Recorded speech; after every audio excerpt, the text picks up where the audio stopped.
The drill marks were still warm when I found the safe empty. I ran my thumb along the edge of the hole, the metal shavings still clinging to the carpet like they hadn't decided where to fall.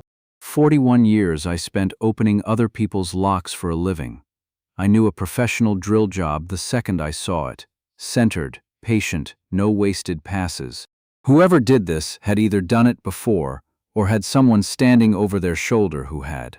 The safe sat in my home office, bolted into the floor joists the way I bolt every safe I sell, and it should have held two things: my late wife Elaine's jewelry and the folder of documents I hadn't touched since her funeral 2 years ago. Her wedding ring, the garnet brooch her mother gave her, the deed to this house, her life insurance paperwork, the kind you keep meaning to move to a bank box and never do.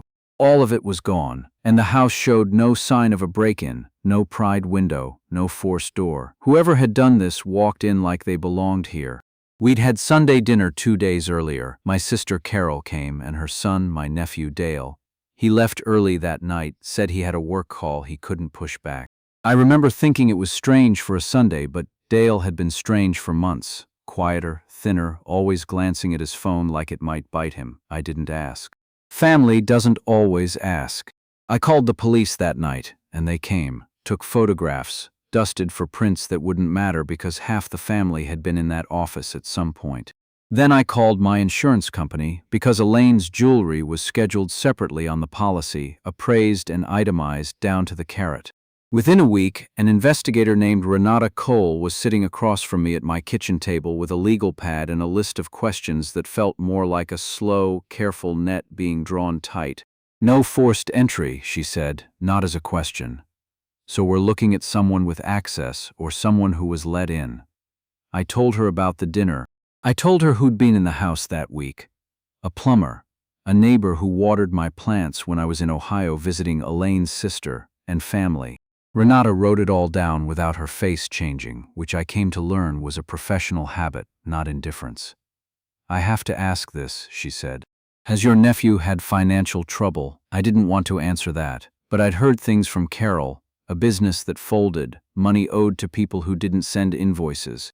I told Renata the truth because lying to an insurance investigator on a house I still owed 9 years on seemed like a good way to lose more than jewelry.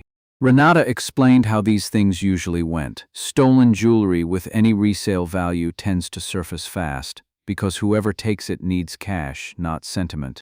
She said her company routinely cross-checks claims against regional pawnshop intake logs, especially for pieces with engraving or an appraisal certificate on file, which Elaine's ring had, a jeweler's mark inside the band from the shop where I bought it in 1988.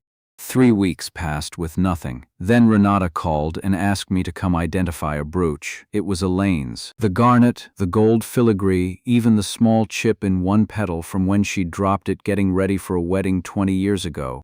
A pawn shop 2 towns over had taken it in on consignment, along with a ring that matched the description on my policy. The shop, like most in that state, was required by law to scan a thumbprint at intake. Not just sign a name which anyone can fake, but a biometric log tied to the transaction. Renata pulled the timestamp, 10:42 in the morning, the Tuesday after our dinner.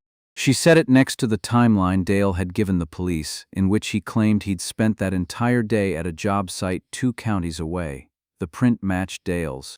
Not a guess, not a resemblance, a direct match pulled when the pawn shop cooperated with the claim investigation. I called him myself before the police did. I don't know why. Maybe because Carol was my sister and I owed her that much warning. "The safe was already open when I got there," Dale said. I panicked.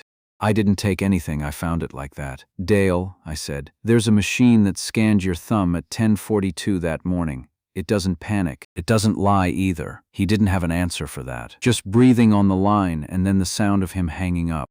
The detective handling the case explained what would happen next, carefully, the way people talk when they don't want to promise more than the process can deliver. The recovered items would stay with the pawn shop as evidence until the case moved through the prosecutor's office.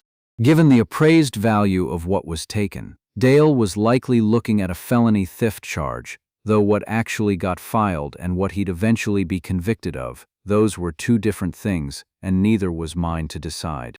Carol didn't speak to me for a month. When she finally did, it wasn't to defend him. It was to ask, quietly, if I thought he'd done it because he was desperate or because he thought I wouldn't notice. I told her I didn't know which was worse. Elaine's ring came back to me eventually, once the evidence hold was lifted. I keep it in a different safe now, one I had installed by a friend instead of doing it myself, in a room Dale has never been inside. We still see Carol at holidays. Dale doesn't come. Nobody's said out loud that he isn't invited. It's just understood, the way certain doors in a family quietly stop opening. I used to make a living making sure locks kept people out who shouldn't be let in. I never thought I'd need one for my own nephew.